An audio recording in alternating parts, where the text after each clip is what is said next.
Welcome back to my YouTube channel. It was my mother's 60th birthday, the kind of evening wrapped in candlelight, crystal glasses, and laughter that echoed through the restaurant like warm music. Everyone was dressed to impress, especially my sister Mia, the self-proclaimed tech genius of the family. Her startup had just been featured in a magazine, and she wore that confidence like a crown. I arrived a little late, straight from the office. My suit wasn't designer, my car wasn't new, and my smile wasn't loud, but I was content. I handed Mom her gift, a simple pearl bracelet she'd once admired in a window years ago. That's when Mia leaned in, voice dripping with mockery. "Stop pretending to be a businessman," she laughed, loud enough for the table to hear. "You can't even afford dinner here." The table fell silent. Mom's hand froze midair, her smile trembling. My uncle cleared his throat awkwardly. I just smiled. I could have fired back. I could have told her that I'd quietly invested in her company 2 years ago, under a holding firm she didn't know was mine. I could have reminded her who bailed her out when investors backed away. But I didn't. Words were cheap. Action was legacy. So instead, I reached for my phone and typed a single message to my investment team. Withdraw all $150 million from my sister's startup. Effective immediately. Then I put my phone face down and raised my glass to Mom. To the woman who taught me grace. 2 minutes later, Mia's phone began to vibrate. Once, twice, then nonstop. She frowned, pulled it out, and her face drained of color. What's going on?" she stammered. Her laughter disappeared. Her hands trembled. I watched her lips move silently as she read the flood of messages. Investors panicking, accounts frozen, funding revoked. Her empire, the one she had built on arrogance and borrowed loyalty, was unraveling before her eyes. Everyone at the table turned to her, confused. I stayed quiet, calm, almost peaceful. Mom looked between us, realizing more than I said. Mia finally looked at me, eyes wide, voice breaking. It was you?" I leaned back, smiled softly, and said, "You were right, Mia. I'm not pretending." The room was silent except for the soft hum of the chandelier above us. I didn't feel proud or vindicated, just sad that it took this much to teach humility. That night wasn't about revenge. It was a lesson. That true success doesn't need an audience, and respect isn't measured in dollars but in character. Because real businessmen don't show off their wealth. They build quietly, endure silently, and let their results speak, even when the world laughs. The restaurant shimmered that night, gold light bouncing off champagne glasses, laughter floating across the room like soft music, and the smell of roasted garlic and expensive wine wrapping everything in warmth. It was Mom's 60th birthday, and every detail was perfect. The kind of night that reminded me of childhood birthdays, where love was loud and laughter effortless. Except now, love felt rehearsed, and laughter came with a price tag. I walked in a little late, not because I wanted to make an entrance, but because I had just come from a long meeting that ran over. My suit wasn't tailored. My watch wasn't imported. My shoes didn't shine like my brother-in-law's polished pair across the table. But Mom's eyes lit up when she saw me, and that alone was worth more than all the brand names in the room. Always running late, huh? My Mia sat at the center of the table, glowing with pride.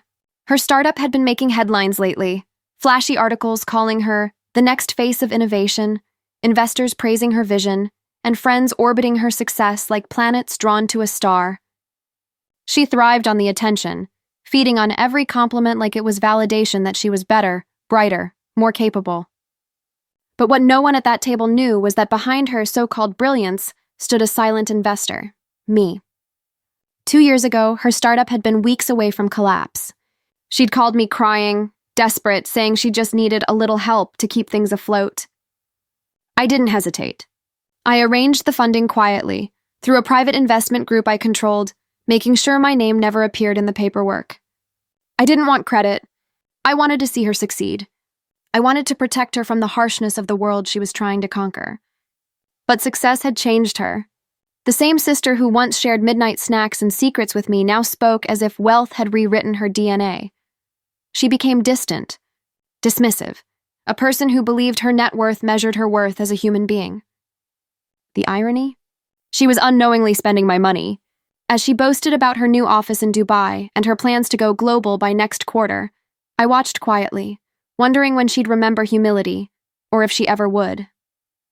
She flaunted her diamond bracelet, bragged about the investors lining up to work with her, never realizing one of those investors was sitting right across the table, eating quietly, choosing silence over ego. It wasn't about revenge or pride for me. It was about principle. She'd forgotten the roots, the nights we struggled, the sacrifices our parents made, and the brother who believed in her dream long before the world did. And as her words cut deeper, I realized she had mistaken kindness for weakness. But the truth was, the power she admired most was already in my hands, quietly, invisibly, completely. Her laughter lingered in the air, sharp and careless, slicing through the quiet hum of the restaurant. I could feel the sting in Mom's eyes, the discomfort spreading across the table like spilled wine. My uncle coughed softly, my aunt looked down at her plate, and even the waiter hesitated before refilling glasses. Mia didn't notice. She was too busy basking in her own performance. She had always been dramatic, loved to be the center of every scene. But tonight it wasn't confidence. It was cruelty disguised as charm. I looked at her for a moment, really looked at her, the designer dress, the glossy smile, the phone that never left her hand. She had everything she wanted, yet somehow, she still needed to step on someone else to feel taller. I could have snapped back. I could have reminded her that every fancy dinner she hosted was paid for by the company I quietly funded. I could have said 100 things to put her in her place. But there was no point in arguing with arrogance. Words wouldn't teach her what life would. So instead, I took a slow sip of water, feeling the coolness calm the heat beneath my chest. Then I reached into my pocket, pulled out my phone, and opened a chat with my investment team, the same people who had helped her company rise from nothing. My thumbs moved steadily over the screen as I typed, "Withdraw all $150 from my sister's startup. Effective immediately." A simple sentence. No emotion, no punctuation, no hesitation. I hit send and locked my phone, placing it face down beside my plate. The air around me didn't change. The world kept spinning. But deep down, I knew. A quiet storm had been set in motion, one she wouldn't see coming until it arrived. I turned to Mom and smiled gently, raising my glass. "To you," I said softly. "To the woman who taught me that grace is strength." Mom smiled, still unaware of the message I'd just sent that would shift the foundation of Mia's empire. The table relaxed again, small talk returning, forks clinking against plates. But I could feel it, the hum beneath the surface, the moment right before a wave breaks. Then, as if on cue, Mia's phone lit up. Once, twice, then it wouldn't stop. The vibration echoed against the glass table, urgent and insistent. She frowned, glancing down, and the color drained from her face. Her smirk disappeared. Her fingers trembled as she unlocked the screen. And I sat there quietly, watching the consequences of arrogance begin to unfold, one notification at a time. Her laughter stopped mid-breath as her phone buzzed uncontrollably. The screen glowed bright against the dim light of the restaurant, illuminating her face. And in that light, I saw it. Confusion, then fear. Then something that looked a lot like realization. Her confident posture faltered. Her shoulders sank. She stared at the screen as if it had betrayed her. "What's happening?" she muttered under her breath, scrolling faster and faster. The table fell quiet again. Even the waiter froze mid-step, sensing the sudden shift in energy. The glow of celebration dimmed into a hush of tension. "Mia?" Mom asked gently, her voice laced with concern. It's nothing," Mia stammered, forcing a laugh that didn't reach her eyes.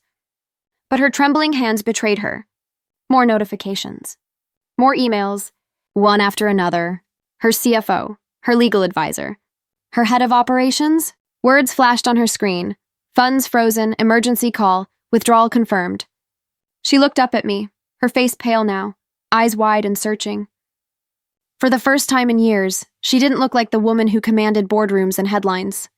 She looked like my little sister again, small, lost, afraid. "Did you do something?" she whispered, almost inaudible. I didn't answer immediately. I took another sip of water, calm and steady. Then I met her gaze and said quietly, "You told me I couldn't afford dinner here. Turns out I've been paying for the table this whole time." Her lips parted, but no words came out. The color drained completely from her cheeks as the weight of truth settled over her. Her empire, her pride, everything she thought she built alone, all of it was tied to the man she had mocked. The silence stretched. No one moved. The only sound was the faint music from the restaurant's speakers and the occasional buzz of her phone still lighting up with bad news. Mom looked between us, realization dawning slowly. She didn't speak either. She didn't need to. There was disappointment in her eyes, not toward me, but toward the daughter who had forgotten humility, who mistook kindness for weakness. I didn't feel triumphant. There was no satisfaction in watching her crumble. Just a quiet, heavy sadness, the kind that comes when you finally see the truth about someone you once believed would never lose herself to ego. Mia's breathing was shallow, her voice breaking as she said, "You can't, you wouldn't," but she knew I already had. The board was calling emergency meetings. Her investors were pulling out. Everything she had flaunted at that table was collapsing in real time. I leaned back in my chair, calm as ever, and said softly, "Sometimes, Mia, the loudest people forget who built the foundation they stand on. Maybe this will remind you." She looked away, tears gathering in her eyes, pride warring with regret. For the first time, she had nothing left to prove, and nowhere left to hide. The air hung heavy after that, not with anger, but with something quieter, something that felt like truth finally settling in after years of pretense. Mia didn't say another word. Her phone kept buzzing, but she couldn't bring herself to look at it anymore. The once celebratory table was now still, frozen in the gravity of what had just unfolded. Even the candlelight seemed softer, as if the room itself understood that something deeper than business had just broken. Mom reached across the table and took my hand, her eyes glistening with a mix of pride and sorrow. She didn't ask what had happened. She already knew. Mothers always know. She simply whispered, "You didn't have to do that." "I know," I said quietly, "but sometimes silence has to speak louder than words." For years, I had watched Mia equate wealth with worth, fame with fulfillment. I tried to guide her gently, to remind her that leadership wasn't about power, but purpose. But she had to learn it the hard way, the way most people do when success blinds them to their roots. I wasn't angry anymore, just disappointed that it had to come to this. She sat there, staring into nothing, her eyes glassy. The world she'd built on pride was crumbling, and for once there was no one else to blame. All that noise, all that arrogance, gone. In its place, there was silence. Real heavy silence. And within that silence, I saw something break open in her, a crack wide enough for humility to enter. "Why didn't you tell me?" she finally whispered, her voice small, shaking. "Because I didn't want credit," I said simply. "I wanted you to succeed on your own terms. But somewhere along the way, you started believing that kindness was weakness, and that success made you untouchable. That's not business, Mia. That's blindness." She nodded slowly, tears slipping down her cheeks. No words, no excuses, just the soft sound of regret. And for the first time in a long while, she looked human again. Not the polished entrepreneur the magazines loved, but the sister who once believed in dreams, in family, in us. I didn't need her apology. The lesson was already in motion. She would rebuild, maybe smaller, maybe slower, but this time, with gratitude in her hands instead of greed. As I looked at her, I realized something too. Power isn't about control or revenge. It's about restraint, about knowing when to speak, when to stay silent, and when to let truth do what pride cannot. When we stood to leave, I hugged Mom first, kissed her cheek, and whispered, "Happy birthday." She smiled, tears in her eyes, her voice trembling as she said, "You've grown into a good man." And as we walked out of the restaurant, I glanced back once. Mia was still sitting there, shoulders slumped, phone silent now. For the first time, I didn't see my rival or the arrogant businesswoman. I saw my sister, humbled, broken, but maybe finally free. Because sometimes the greatest lessons aren't taught with words or wealth. They're taught with silence, grace, and the quiet power of knowing exactly who you are, even when the world laughs. Weeks later, I got a call from Mia. Her voice was different, softer, slower, stripped of the arrogance that once filled every word she spoke. She didn't talk about profits or losses, about who pulled out or who stayed. She just said, "I'm sorry." Not the rushed kind of apology people give to move on, but the kind that carries weight, the kind that comes from understanding. She told me she'd started rebuilding, Smaller team, smaller space, but a bigger purpose. She said she finally saw what I meant all those times I told her that success isn't about standing tallest, but standing true. That money can buy a platform, but not respect. That ego can build a company, but only humility can keep it standing. I listened quietly, just as I had that night at the restaurant. And when she finished, I said, "Then maybe now you're becoming the real businesswoman." There was silence, then a small laugh. Genuine, a little shaky, but real. The kind of laugh I hadn't heard from her in years. That moment reminded me of something Mom used to say. One day, life will humble you, and if you're lucky, it'll do it before it's too late. For Mia, that day had come. And for me, it wasn't victory I felt, it was peace. Because sometimes the hardest thing isn't to fight back, but to let time and truth do their work. As I looked out my office window that evening, the city lights blinking like 1,000 reminders of ambition and ego, I realized the truest kind of power isn't loud. It doesn't need to prove itself. It simply is, and in that quiet understanding I finally smiled, not because I'd won, but because we both had.